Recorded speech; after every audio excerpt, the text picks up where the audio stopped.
আওয়ামী লীগ চোরের মতো ডাকাতের মতো প্রত্যেকটি আসনে ভোট না করে ভোট চুরি করে 300টি আসনেই তাদের সদস্য বা প্রার্থী দিয়েছে। এরপরে এই আওয়ামী লীগ আরো 50টি আসনে তাদের যারা মদতপুষ্ট তাদেরকে সংরক্ষিত আসনে বসিয়েছে।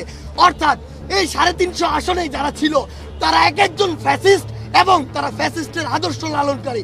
তাহলে আপনি আমাকে বলবেন শুধু ওই 350 জন নয়, পুরো বাংলাদেশে এই ফ্যাসিস্টকে লালন করে আওয়ামী লীগ, যুবলীগ, ছাত্রলীগের প্রত্যেকটি ইউনিটে যে শয়তানরা বসেছিল, যে রক্তচোষা মানুষরা বসেছিল, তাদেরকে আমি কিভাবে নির্বাচনের জন্য আমার প্রতিনিধি হিসাবে নির্বাচনে দাঁড়ানোর জন্য এই অনুমতিটি দিই, সেটি এই বাংলাদেশে কোনোদিনও সম্ভব না। সবাইকে বিচারের আওতায় আসতে হবে এবং এই 16 বছরে মানুষের উপর যে অত্যাচার করেছে, নির্যাতন করেছে, তার হিসাব দিতে হবে।